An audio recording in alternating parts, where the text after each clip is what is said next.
Hello and welcome back to part 27 of my HexTile board game in Unreal Engine 5.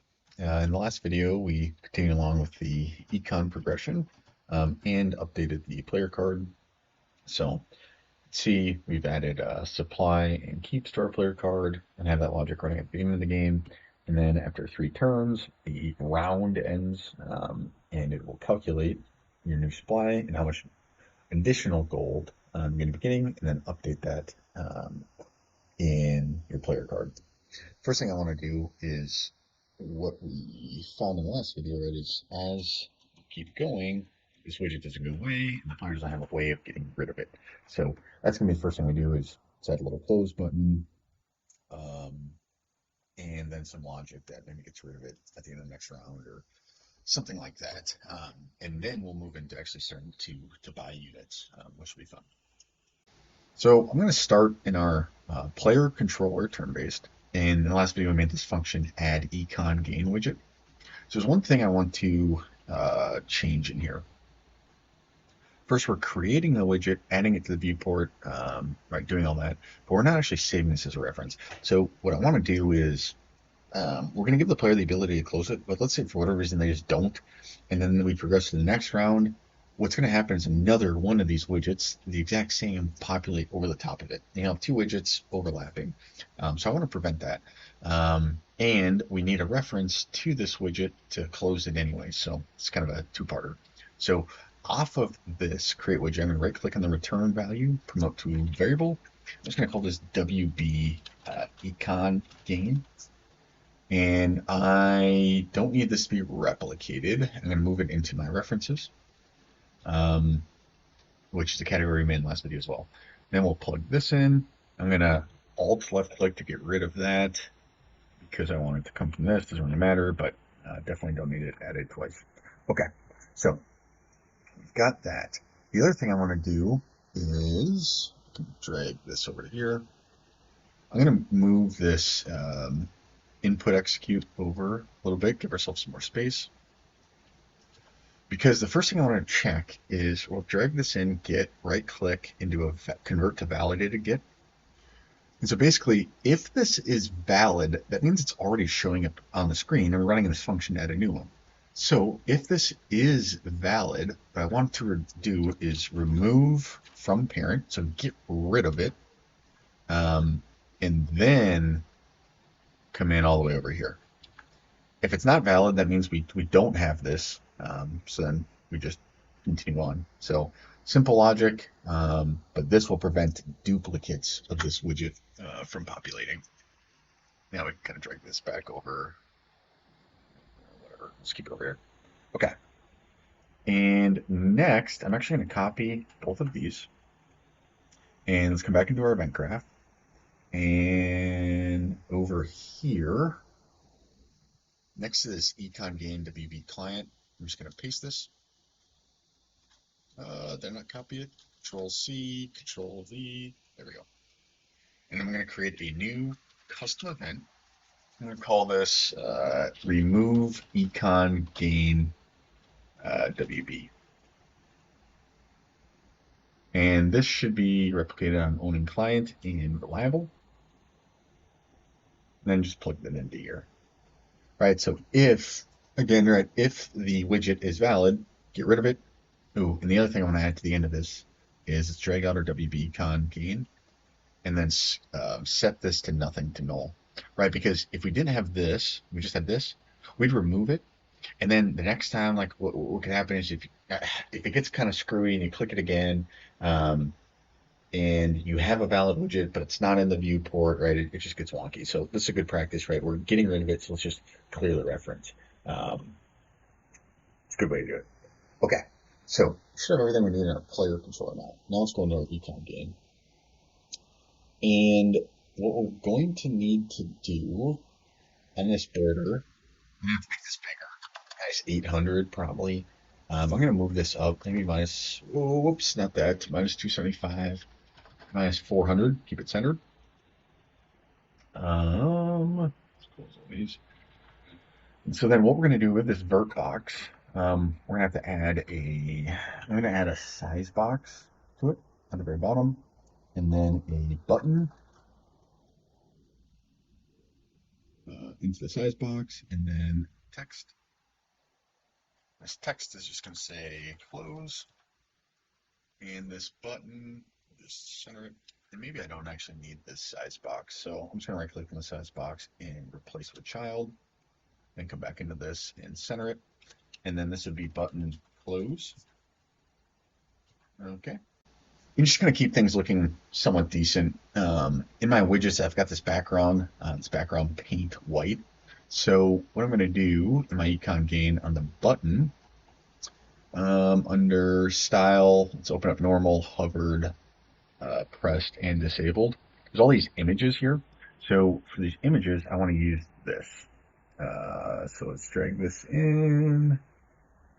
And then I'm going to copy and paste that into all four of these different statuses. And then switch the draw as to image, image, image, and image. And then we can play around with these tints. Yeah, I kind of think like a...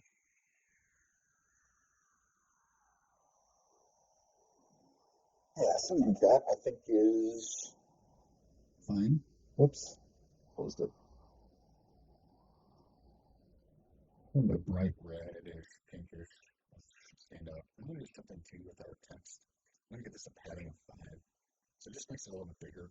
And then probably don't need as much space. I might see what this 775 actually looks like. Or 750 for size Y. So minus 375. Get it centered. Yeah, I don't think anything looks too scratched. I'm going to do one more thing here too with these horizontal boxes. I'm just going to add in a little bit of top padding of 5 and bottom padding of 5. It just spreads them out just a little bit, so you're not like butting right up against each other. I don't think I need to do that here because this already has spacing because of the fill, so that's fine. Okay, and on this button, yeah, I don't know if I love this, but we can change it later. I might make it actually a little bit darker, a little bit more red. And then I'm going to copy this color, and then for hovered, paste. And then I'm really going to lighten this up. So when you hover over it, it'll apply this tint, just to be a little bit lighter. And then when we press on it, I'm just going to make it darker. You won't see the press for very long, but yeah. And then disabled, we really don't have to worry about. So let's come into our graph and into the event graph, and then on button closed, on click, we will get opening player, and then cast to PC turn-based. Connect this into here. And then what did we call that? Remove econ gain WB. Remove econ gain WB. Okay, one thing that's important for you to check is get owning player. This, if we come into our add econ gain widget, this comes from this owning player, right? So make sure you have self plugged into here, right? So then this player controller owns this widget, which is then what this is. This is always a player controller, and we're casting to get our specific class. So now let's test this out. End. Okay, and then when we close, boom, goes away. And for the client, I see it, right? We can continue to add and change and check all the way about the font. But then we can close it. Let's see how we check. Actually, we probably won't see this, but when we keep progressing, yeah, we won't notice, but really what's happening is because it's already exists, it will remove the old one automatically, and then recreate a new one. So you could decide right after each round, you could trigger that event. Player wants to play with this on their screen and not close it, so be it. They can do so. The other thing I just want to show too is right when you hover this, you can see just a little bit of a tint, and then when you close, it gets darker for a second. I don't think this tint is light enough. Actually, I'm going to cancel that. So I think I'm going to do, I want this all the way up, but then I'm just going to pull it in like this, closer to the center. So now let's just see what this looks like. just gonna drag this off. Boom, boom, boom, boom, boom, boom. There. That's a little better. I think this might be too light. So just gonna pull it in just a little bit more. Actually, I think saturation that sets this. Yeah, I'll do that to like 0.8. Actually, no, it's not saturation. It would be, and whatever. I'm just gonna do.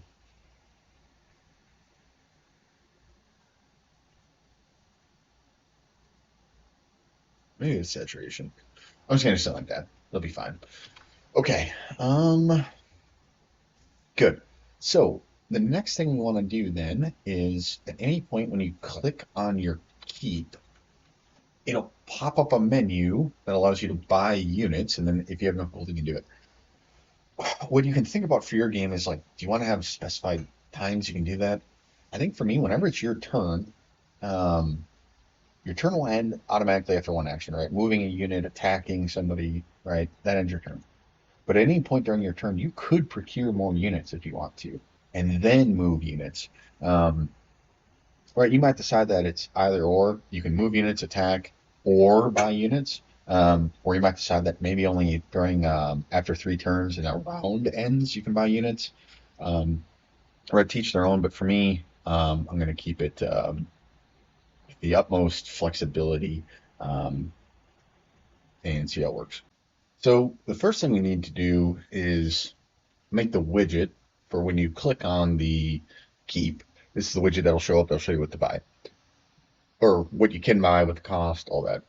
What I realized though is I don't think we've ever imported the table for our units. The only table we have is our um, first map data table.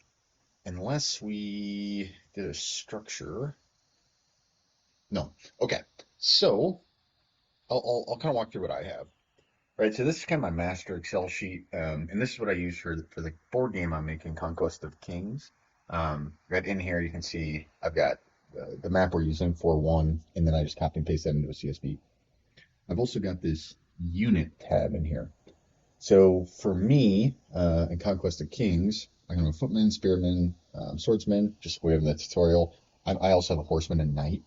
So these are the 5 types. And then this is what I'm doing for attack, defense, movement, cost. Right, and then a description that would be prompted to the player. So this is what I'm going to use for my CSV, which I'm going to import into our project. So here's the CSV. So same exact process that we're doing with the maps where you have CSV and that's what you can import in. And this is really your connection into Unreal Engine, but for me, I use an Excel sheet as my source of truth, and then transfer it over into a CSV. So hopefully that makes sense. And the first thing we need to do, I'm going to reset these filters, is figure out where we want these tables. So I think I'm just going to do a new folder in our one main assets. I'm just going to call this data tables. And I'm also going to put this map structure in there. And then our four-player one map. And then we need to create a new blueprint, which is a structure. And I'm going to call this unit. Uh, let's see, maybe, yeah, unit struct. Then let's open up this unit struct. And what I need is these variables within the structure to equal exactly what these columns are in my CSV. Usually you do the structure first and then the CSV, so I'm working a little bit backwards, but that's how I'm going to do it. So my first one, I'm going to call this unit enum. We don't actually have the enumeration yet, so we'll come back to that. Next will be title, and I want this to be of type, I want string or text. Probably, I think text makes more sense. And then attack, which will be an integer. And then defense, which will also be an integer. Movement, which I don't know if we're going to implement this into the tutorial or not, but we'll bring it in anyways. Also an integer, cost, integer, and then a description, which will be of type text. Now we got to come back to this unit enumeration. So the reason I'm doing this, right, is I want these units to come in via enumeration, and that just makes some of the logic behind the scenes a lot smoother. So right click, blueprint, enumeration. We'll call this E for enumeration underscore units. And I'm going to add 5 because my import file has 5. Footman, spearman, swordsman, horseman, knight. Even though I don't think I'm going to do anything with horseman and knight for this tutorial, but might as well just bring it in. So footman and spearman, swordsman, horseman, and knight. Oh, come on. Okay. And then let's go back into our unit struct and change this to E unit. Okay, so we do have an E unit, which is this, and an E unit. So maybe I'm getting my wires crossed a little bit. E unit. I don't know where that E unit is located. So, okay, whatever. Irregardless, we have E units. Okay, so we can come back into the structure, and now we can right click and go to miscellaneous data table and have this be of the structure unit structs. Good. And then I'll call this DT for data table units.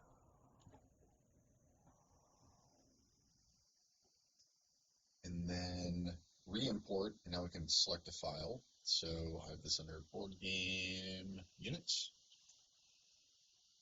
And we've had a successful upload. So if you have errors, right, the reason you have errors is because you spelled something wrong, right, between your structure and the columns in your CSV. Another common issue is you need this column here at the front in your CSV row name. I just do indexes. And you could be like this. Like this. So this could be the first issue. Row name will not be part of your structure, though. So structure should have it. Your CSV should. I should look at this. There's also one thing I want to do to kind of keep some things in sync. So off of our content 1A main units, we've got our 4 BP pawn unit classes, with 3 of them being a child to the master. So I'm going to open up the master.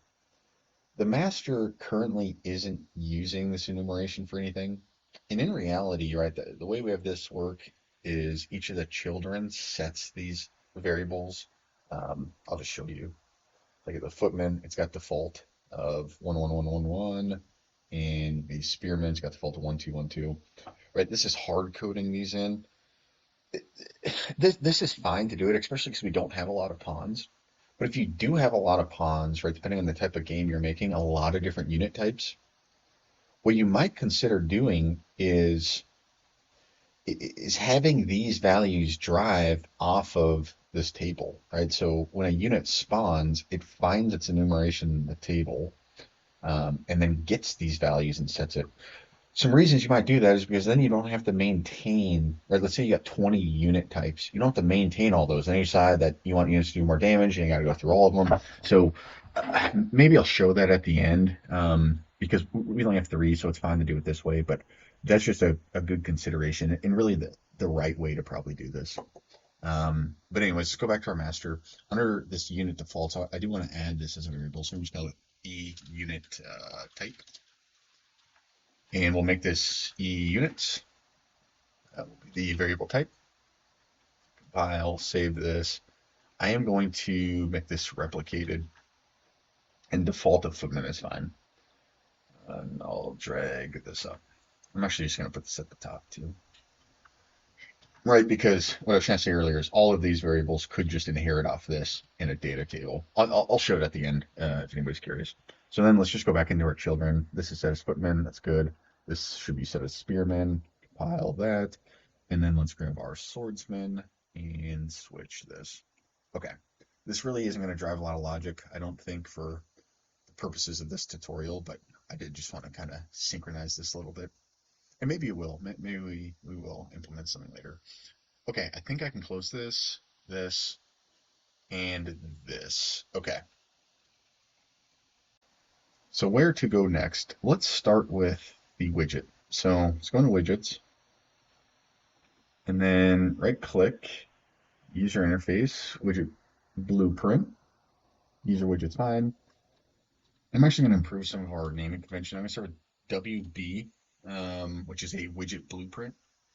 And then this will be unit by menu. And then I want to go back through all these and just put WB. It's good to just try to stay organized. And, we're doing a fairly decent job with all these folders and keeping everything somewhat compartmentalized, but I think this is a little bit cleaner. So you don't have to do this. Again, you're right, I get OCD about some of this stuff sometimes, but um, I like to keep things really organized. Actually, need this. It's good. Clean this up. Okay. So WB. Okay. So I'm actually going to try to think if we could steal some of this. Man, this is one ugly widget. This game over one. I'll have to fix that later. Yeah, whatever. Let's just come in. Let's under common. No. Panel. Okay, so start with our canvas panel, and then I want to bring in a border. And now I just want to think about this. I think I'm going to do a vertical box as the kind of master root of this. So let's take our border, let's center this into, or anchor it into the center. I'm just going to start with something like, I'm going to want this wider than it is taller. So I'm going to do 800 by 400 minus 200 minus 200. Actually, that's 400. And then for our image, I'm just going to keep things consistent. I'm going to grab this background paint white that we've really been kind of using for everything, but simple, it's nice. And it's the same color. We're using an econ gauge to keep it nice and consistent. Is this a tint? Yeah. Okay. And actually, I might steal this border too. Really just kind of keep things consistent. Actually, that's not going to work. I'm going to wrap this with a border. And then we had this padding of 10. So let's do padding 10. And then copy this, paste this into this snake, and use the border.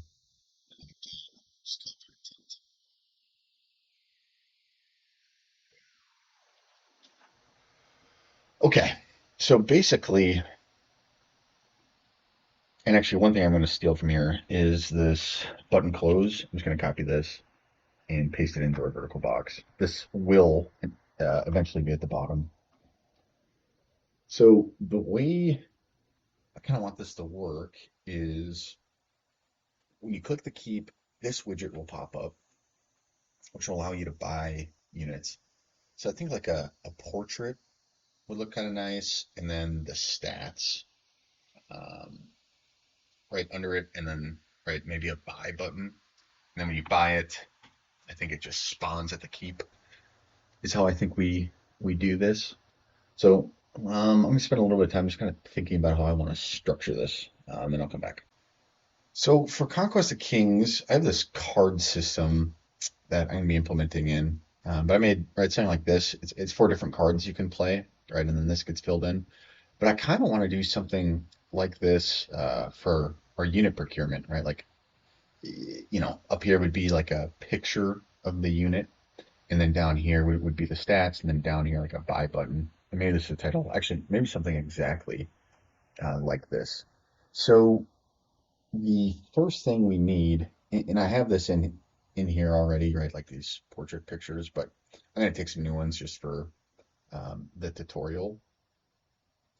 Oh, the color is gonna be kind of a problem, but oh well. So kind of similarly to what we did with the tiles, or actually the keep when we took that little picture. Again, some of you probably have better ways of doing this, but I'm just gonna walk through how I'm gonna do it. So let's go units, and I don't know, what would be a good place? I think I want to do, no, I should put on this little island.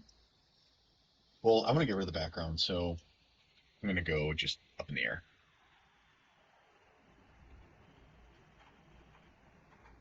Okay, so I'm just gonna put 4 units out here and then screenshot them basically to use as our portrait for the image. So let's rotate this 180, and then I'm going to put a spearman, rotate 180, then a swordsman, rotate 180, spread them out a little bit. And do we have a way of easily changing the color? Yes. So I'm going to do red because I think red will simply just because it'll stand out best against the water background so that I can remove that later. Really, in a perfect world, you'd probably swap each color, and then depending on what player is looking at it, the image and the portrait will be theirs. But this will be fine. Okay, so I'm going to press F11 to full screen this, and then G goes into game mode, right? So you see G, right? You see this stuff kind of go away. So just makes this a little bit better. And, okay, so then I'm going to snip this. And then I'm going to open up a blank PowerPoint just to drop these into. So copy this. I'll pull the PowerPoint up after. And then let's come over here, grab our footman. Good. Then our spearman.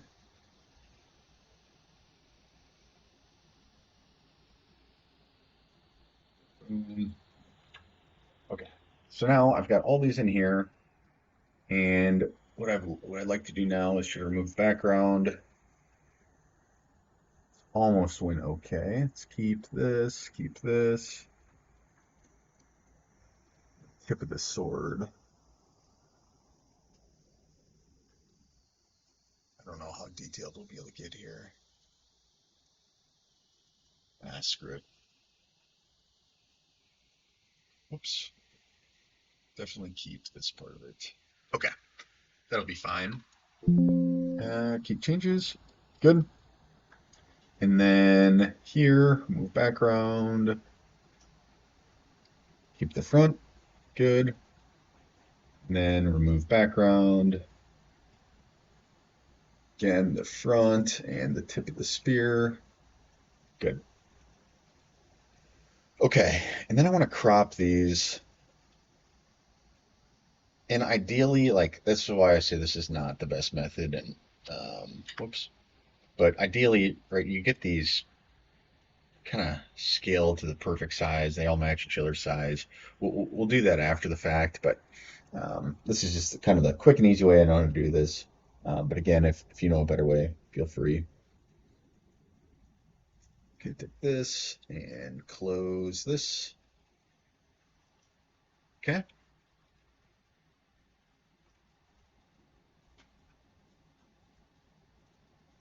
Crop.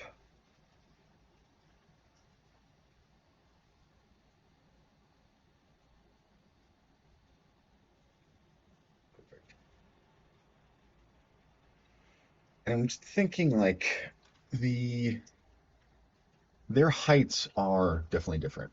Um, you're from an image standpoint because right, the sword goes up higher, the spear goes up higher. So that all makes sense. And actually, so I'm gonna press G again to get back into game mode, and then F11, shrink this back down.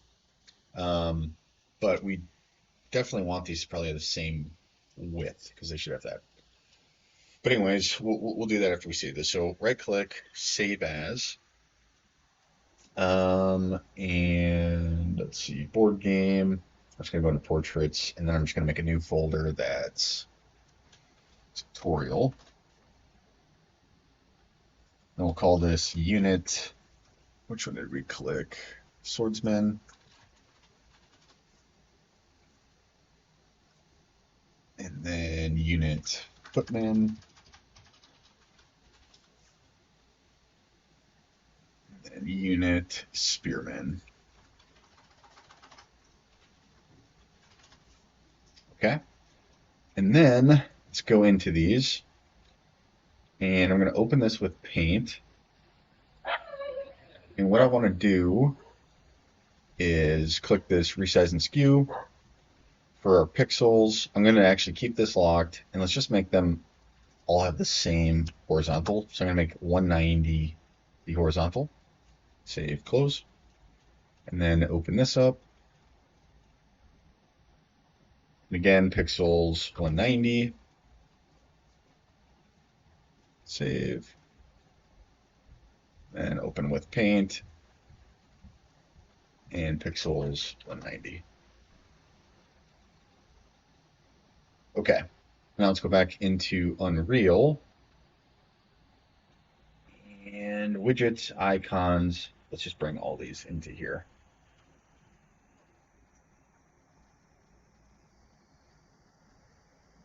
Good. And let's just double check. No background. That's pretty good. Okay. So, which one? Okay. So now I think we want to make the card. So to make the card, I'm actually going to go back to Inkscape. If you remember this from a couple of videos ago, you really don't have to do this, right? You can just add an image in, but that's how I'm going to do it. So feel free to follow along if you like. And then I'm going to bring a texture in. I was looking for that white paint. Oh, here it is. I think white marble. No. The texture we've been using for like all of our backgrounds, that white paint, I don't know where I saved that, but really any texture you can use. And maybe I'll just go with this gray marble. So I'm going to bring this into Inkscape. This is just going to be used for the backgrounds of parts of the card. So, like I kind of said, I mean, I've got a bit of a reference to go off of. I'll show that here again. But I think something like this would work really well. So it'll basically be a card, and this will be like the buy button. This will be the stats. This will be the portrait, and this will be the name of the unit. What we could even do too is like in our CSV, we do have these descriptions. I don't think I'm going to include those on the card, but you could. That could look kind of nice. Is to have this text actually in there. And because we're only doing these footmen, movement really isn't actually a factor. So I'll really only have three. I might actually be able to do that. I might be able to have like attack, defense, buy and cost down here, and then the description here, portrait here, title here. So this actually might work. So I'm going to start with our title. I'm just going to drag out a square, line this into the middle, a middle up, and press N to go in the nodes. I'm going to give it a little bit of a rounded look. And for now, I'm just going to make, yeah, let's use whatever this gray color is.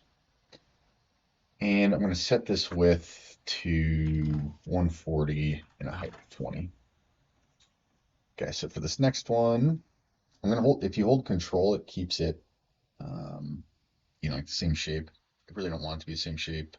Well, actually, let me think about this. Our images will be taller than they are wide. So that'll present, this really should be, hmm, just thinking about the card itself, right? Like, maybe this will make a little bit more sense when I bring the image in.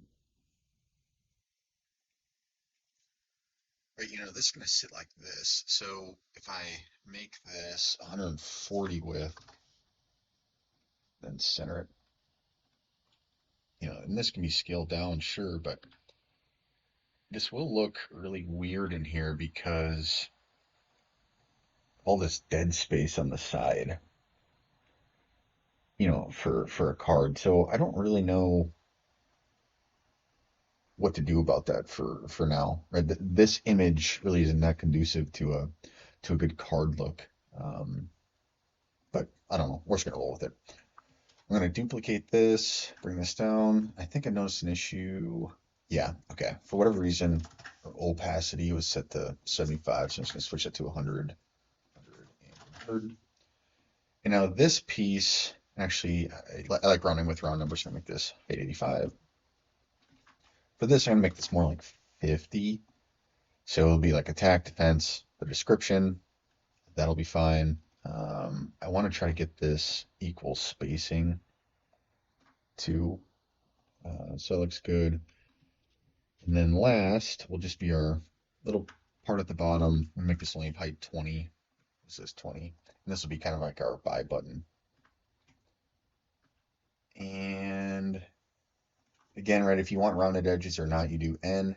You can move this around. It's like this. I might make it a little bit more round. Actually, I think what I'll do is just make it a perfect match of this. Okay.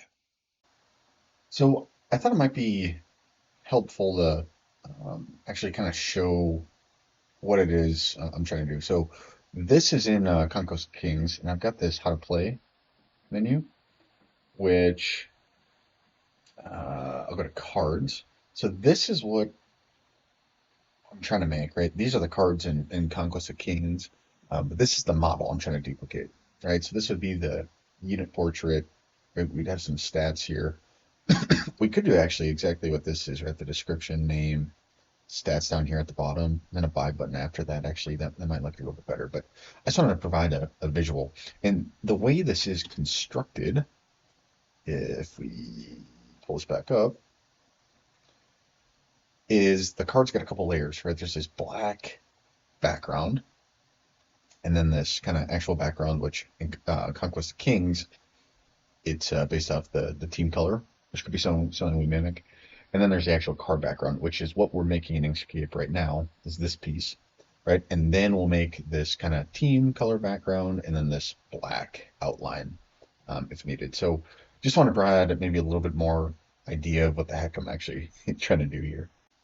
So with that in mind, let's flip back into Inkscape and continue along. So we've got this, these kind of components, right? And, maybe we do put the stats down here. I'm actually going to roll with that. So I'm going to make this as, oops, so it's 30, down a little bit, and then I want to get rid of some of this roundedness.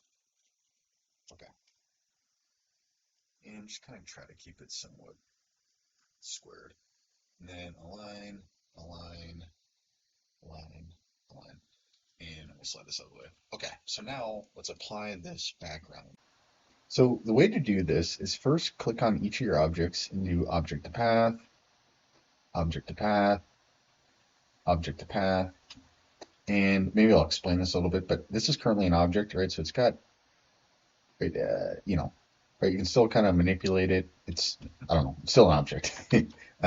When you do an object to path, right, it makes it, a series of nodes with lines connecting that make the shape, right? So now we have these 6 nodes. So it's not as structured as before, but this is important for doing the intersection. So I'm going to take this texture, I'm going to Control D to duplicate it, and then I'm going to send this to back by clicking this button. So now we're going to do this one at a time, but basically whichever part of this texture is overlapping with the square behind is what will be copied onto it. So there's kind of 2 approaches we could do to this. I could have like go like this, so that the card, each of the, what am I trying to say? Right, so each of these parts kind of has a fluid part of the the texture, which probably actually makes the most sense. So I'm just gonna kind of scale this in, try to match the shape as much as possible.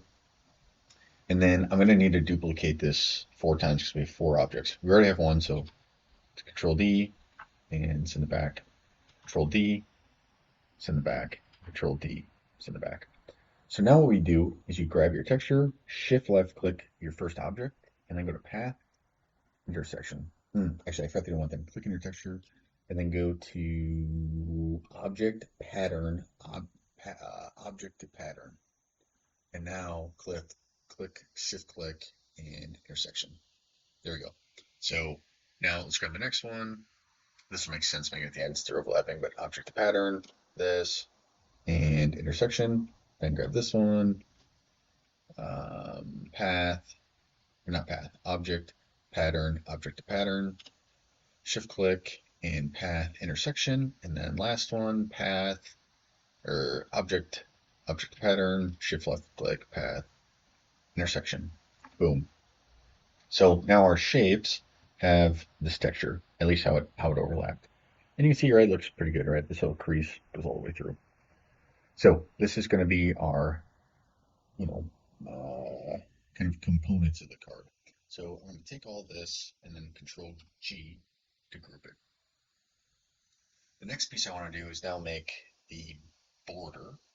So I'm going to make a square. And I like still kind of having the round edges. That's fine. I'm going to send this to back. And I'm going to take both of these and just go to alignment and do center, center, both.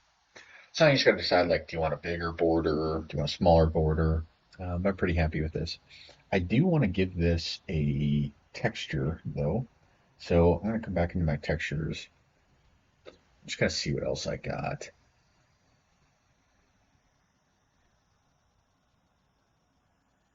This gray marble is what I already used. I like light colors because then you can apply tints to them. It's like this frost might be pretty good. So I'm going to drag in this frost. Shrink this down a little bit. And then again, Control D. So I'm going to apply this texture to our border. And we got to go object, pattern, object, pattern. And I'm just going to scale this up a little bit so it covers the whole thing. Then shift, left, forward click, shift click. Oh, yeah, okay, so it's hard to see here, but again, I want to play around with some tints outside the system. So the last thing I'm going to do, I'm actually going to take this, I'm going to Control D it. I'm just going to scale it up a little bit. And then in our fill and stroke, when I go to fill, I'm just going to make this black, send it to back, and line to line like this. And I think it needs to be actually maybe just a little bit wider.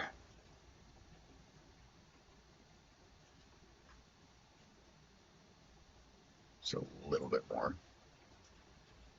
Okay, good. And then I'm going to take both of these borders and group them. So now we got the border and our kind of components of the card. So with just our components selected, I'm going to go to export, export selected only, make sure that's clicked. And then go this PC, Unreal Engine, and I got a board game folder tutorial. Say this is a PNG. I'm just going to call this card component, or interior maybe? Interior. And then let's grab our outside, come back into our folder path, switch this to a PNG, and this will be card folder.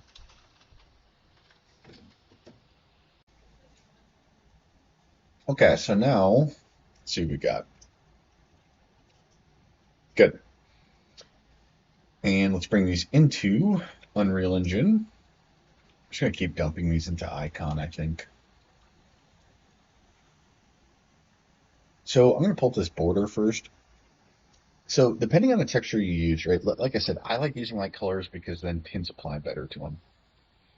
If you don't really like the color, you can play around with the saturation, right? So when I put this to 0.1, right, what was that one? Right, at one it's kind of got this bluish gray in there. If I go to 0.1, that makes it more grayscale like, right? 0.2, kind of like that. So I'm actually going to do that.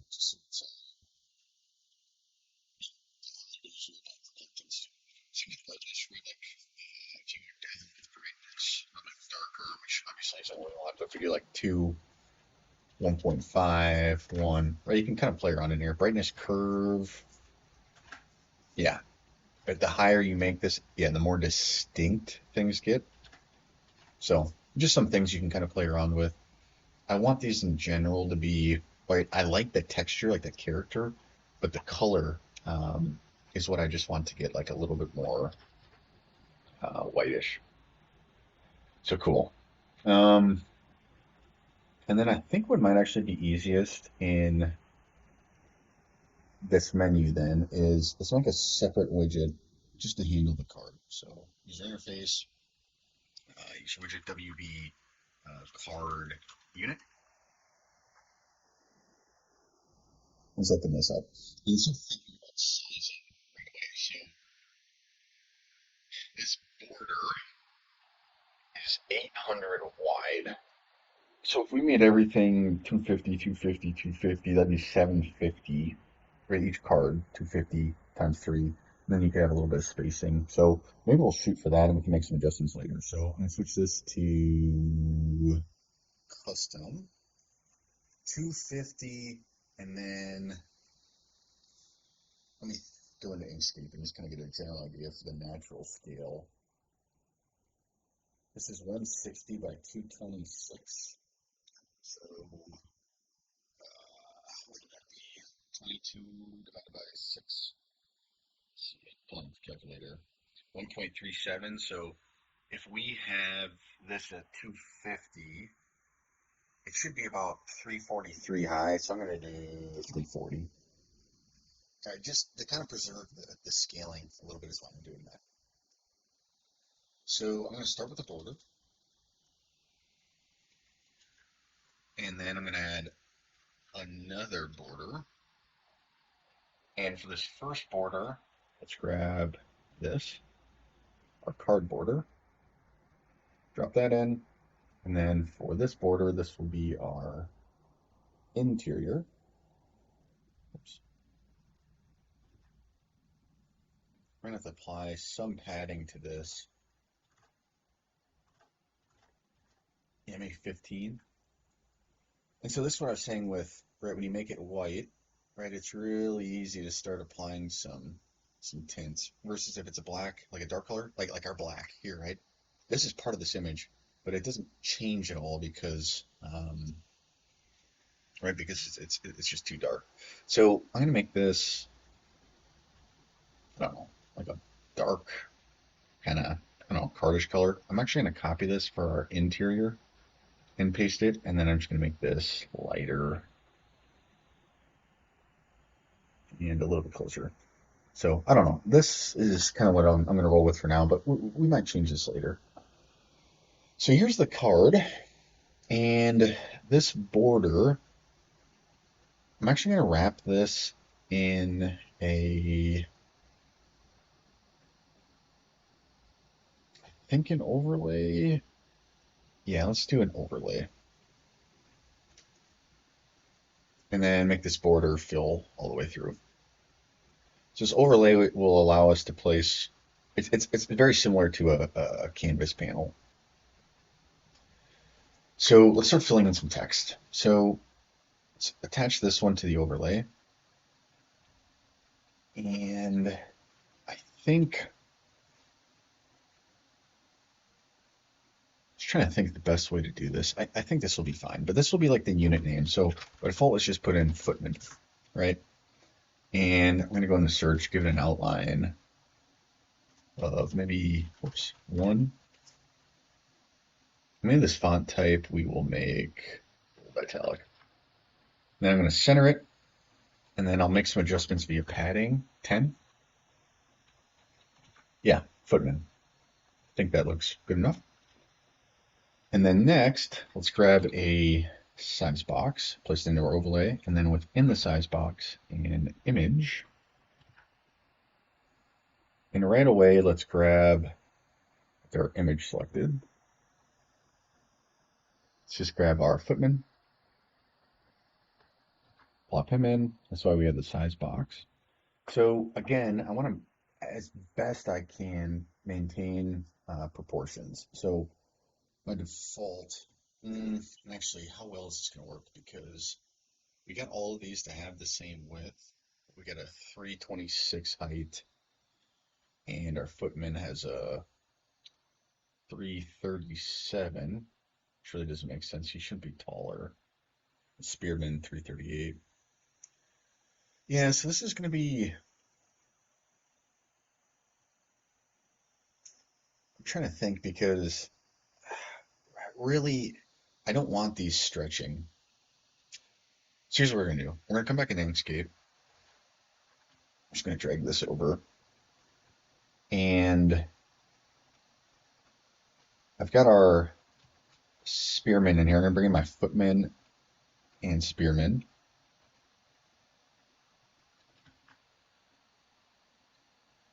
We've got to get all of these somewhat similar sizes.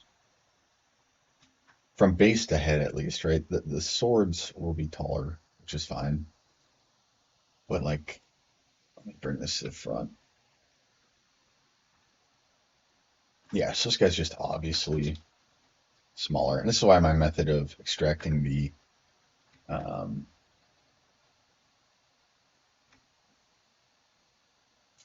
the portraits just is not a good way to do it, but I don't really have a better method. So I'm just trying to get this base about the same size for now.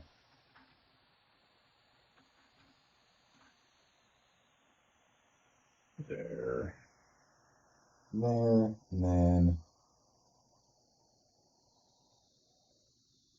yeah, I think that's pretty good. And our footman actually appears to be the biggest.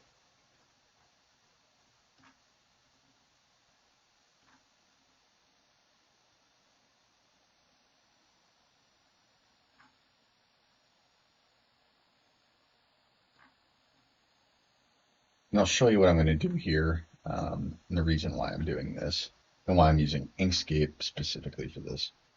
Okay, good enough.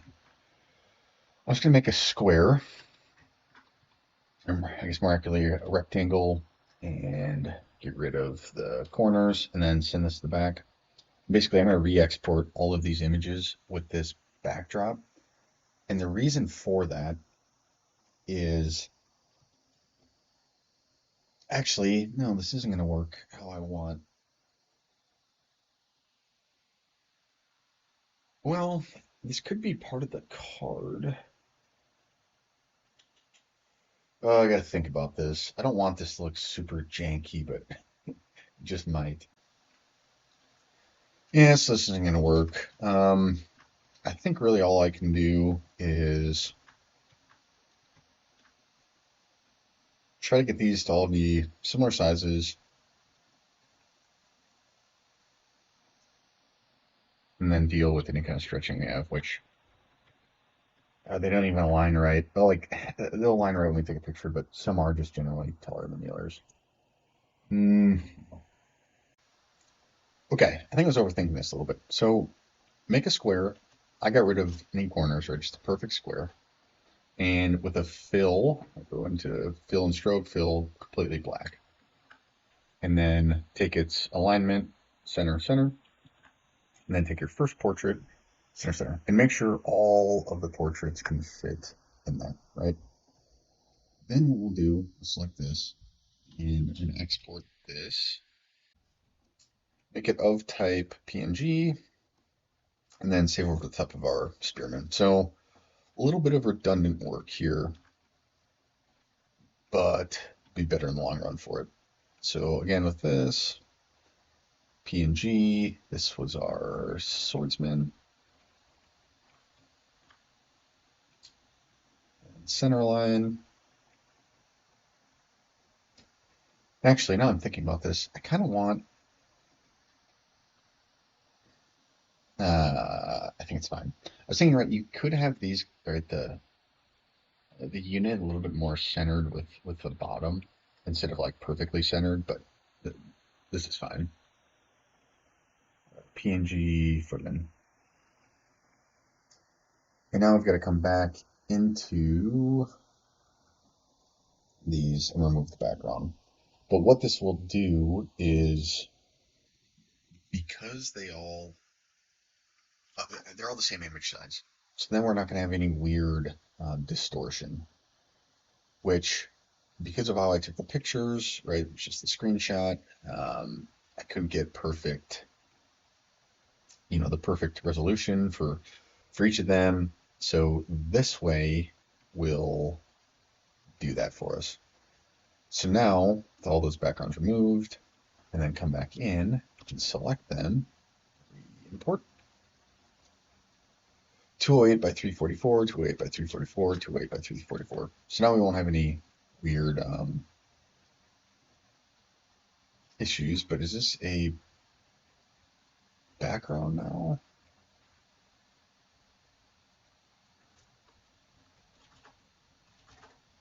Oh, what the heck? I thought we removed background.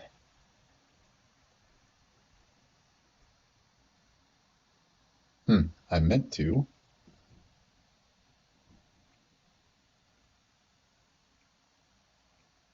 Weird. I'm fairly certain we were clicking remove background in paint and it just converted it to white for whatever reason.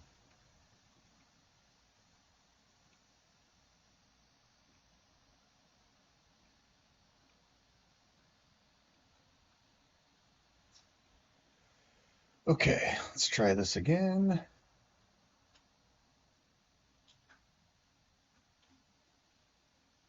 Good. Now, for our size box, how should we do this? So this is a 208 by 344. So let's figure out maybe our maximum height first. It's probably going to be about 125. And then I'm going to have this center aligned, maybe center top. And we'll just apply some padding down.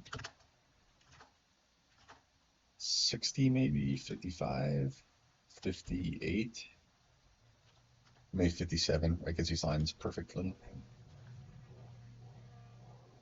And I think we can, let's see. So for 125, just to preserve scaling, so 344 over 208 is 1.65. So if we're 125 height, oh wait, I did this backwards because our width should be less. So 208 over 344 is 0.6. So that times 125 would be about 76. So this is why the card looks kind of weird, because this image isn't big enough, but what do you do? Let's just see what these other ones look like. Spearman. Yeah. So we'll roll with this, but you might change things differently. Okay. So got our image in here, and I'm going to switch this back to the footman. And then we'll, dynamically change these. And actually, this font's going to make an offset of 812. Okay. So the next thing we want is, I think here we should do that description, and then here we would do like attack, defense, cost. So I'm just going to take this and this into the overlay. You know what? I could do all of this actually in a vert box. So let's do this. I'm going to wrap this with a vert box. I'm going to have this fill. I'm just going to put all of these into the vertical box. And I don't want, actually, I think, yeah, I'm going to maintain this 12 from the top padding. That's fine. And this has nothing. Then the size box, probably reduce this by 12. So that'd be 45. No. Oh, actually, okay, so this whole thing will be a little different. So let's do 5. Whoops. And for the description,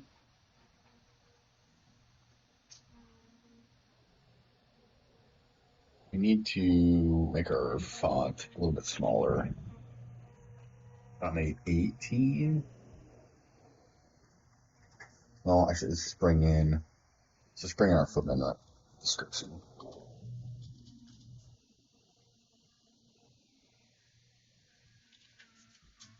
Enter that, and then come into wrap and auto wrap text. I think this is our longest description. Actually, the Spearman description is a little bit longer, so I'm going to pull that in. Again, we'll have this change dynamically, but just to make sure it fits, which obviously this does not at this current size. So we're going to have to bring this font size down quite a bit. Like, okay, so 8 is too small. 12, 10. Okay, 10 seems to work. And the other thing I want to do is I'm going to wrap this with a size box.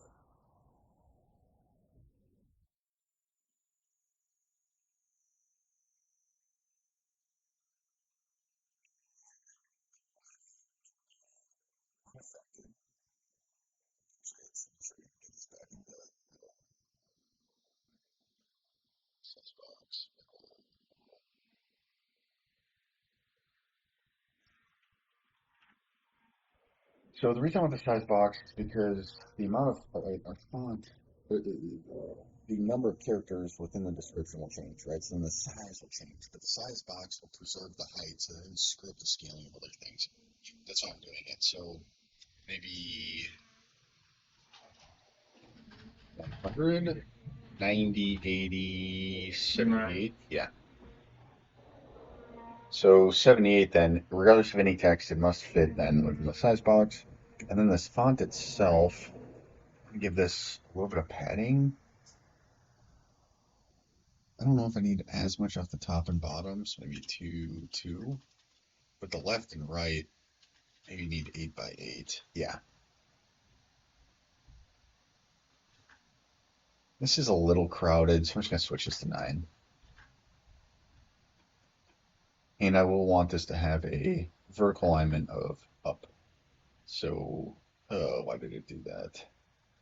Okay, so let's actually just do let's bring in a horizontal or a width override. 100, 125, 150.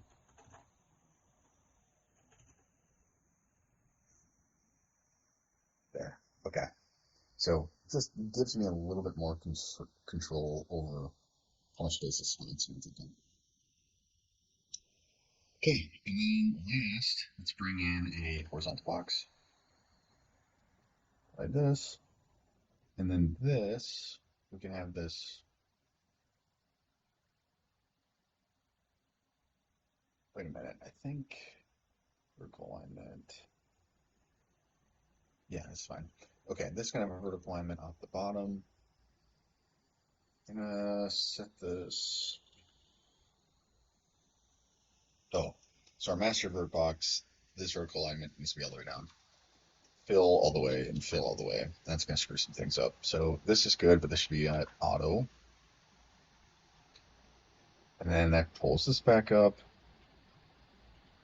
And I think this is still good. Okay, and now it's just this horizontal box, which will give some padding of 10. And then I'm actually going to set this vertical alignment up, and then, or no, all the way through, and then fill. And then have some bottom offset of 10, 12, 13, 14, 15. And then what do we do for our left and right offset here?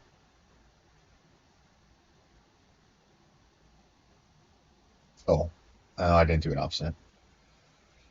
Probably 8 by 8, I bet. 8, 8, no, 15, 15. Yeah, okay.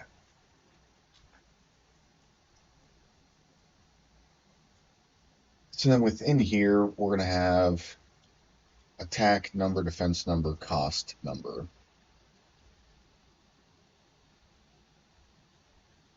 So we probably actually need 3 horizontal boxes, each with 2 texts. And before we do anything more with these texts, I'm going to,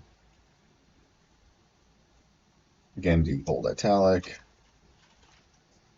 put outline size of 1. And actually with this description, yeah, we have 1.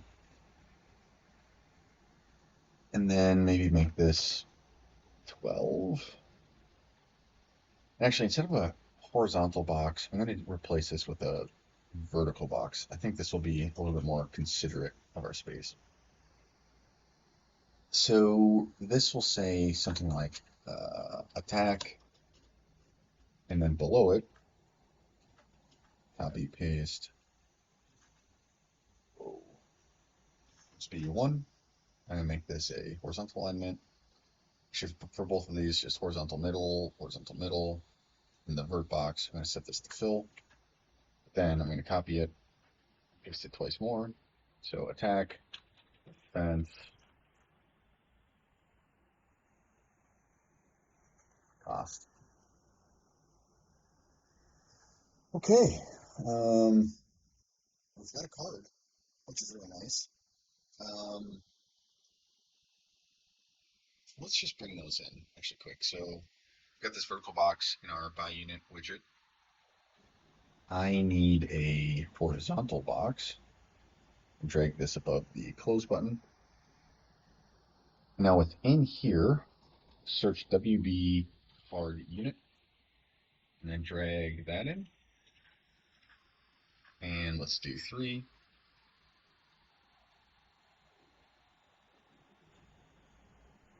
I wonder if I set these to fill. I want this to space out a little bit. So I'm actually using something I don't normally use, but I'm going to put in a spacer. This is a nice little tool. Works similar to padding, but I think it's maybe actually a little bit more appropriate here. So, forget, but I think it's, yeah. So, with both of them selected, on the size X, right, you can see as you increase it, it spreads them. So if I do 25, I think that kind of gets this size to be pretty similar to like this outsized buffer, or just spaces them pretty nicely. And so we can tell when we bring this in, let's select these again and just, yeah, keep these on auto. Some of our alignment on the text is getting screwed up. So I don't know why that would be.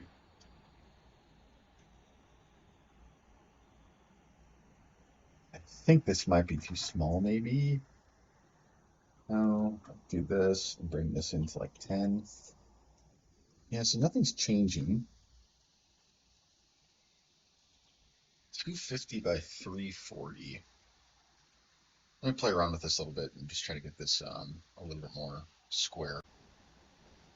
Yeah, so I don't understand why I would have to do this, but it did work. So I wrapped one of these, the size box, set to 250, 340, which, right, is our size in here.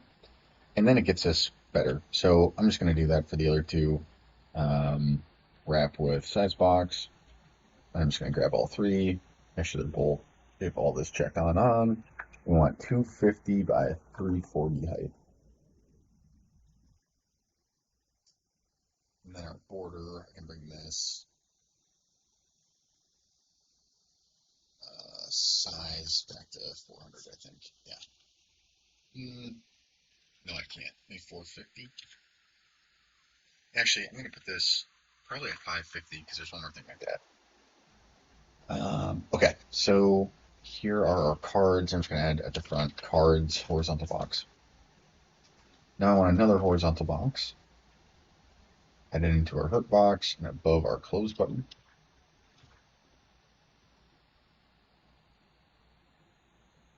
And this is going to be what contains the the buy buttons. Definitely don't need this to fill though. Get rid of this padding.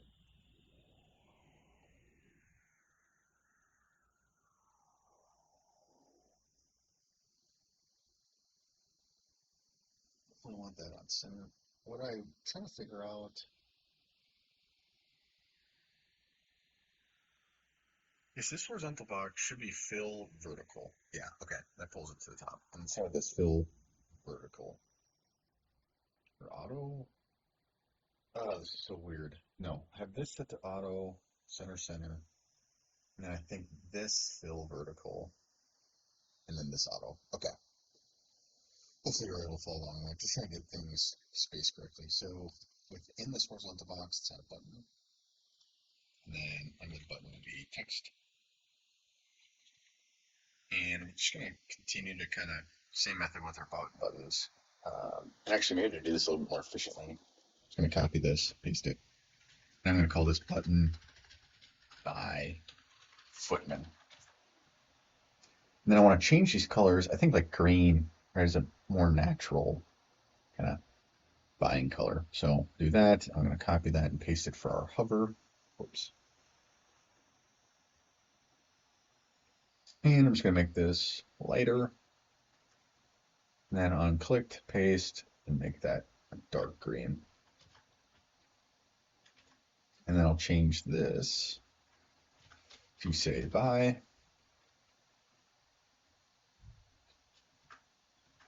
And copy and paste this 3 times. And then for all 3, set to fill. And then center, center alignment. And then for these texts, yep, consistent padding 5. Already had it, so it works. Okay. And the last thing we can do then is come back to our border and squeeze this size down a little bit. 450 is not enough, 475. Yeah, that's good. Okay. And maybe we want to title at the top too. Yeah, let's do that quick. So I'm going to switch this back to 500 and then grab text, then our vertical box up at the top. And then again, I'm going to stay consistent with the bold italic, then an outline of 1. And put this into the center. Make this maybe 28. Maybe 24. Actually, it's already overlapping, so 28 is fine. Let's make this bigger. I'm going to say buy units from keep. And then let's come back into our border. Just give ourselves a little bit more space, 525. From this, I'm going to just do a little bit of padding, 5. I'll put a padding on the bottom too, 5. And off the top, maybe a little bit of a padding of, again, 5. Okay. So here's the widget, right? We've got some work to do with making these cards different. That'll be pretty easy. And then it'll actually be buying the units. But yeah, good start. I think I'm going to call it here. Still a lot longer than I was hoping to usually do this part, but messing around with these portraits kind of took me off at tantrum. And then I didn't even know I was going to do these cards coming into the video, but yeah, I think they look good. I think we should figure out something differently for the image at some point, but you know, I do like the idea of it, and I think it looks pretty good, at least for now. So yeah, thanks for watching. Hopefully you're able to follow along. If not, join the Discord and ask questions or put a comment on here. Thanks for watching.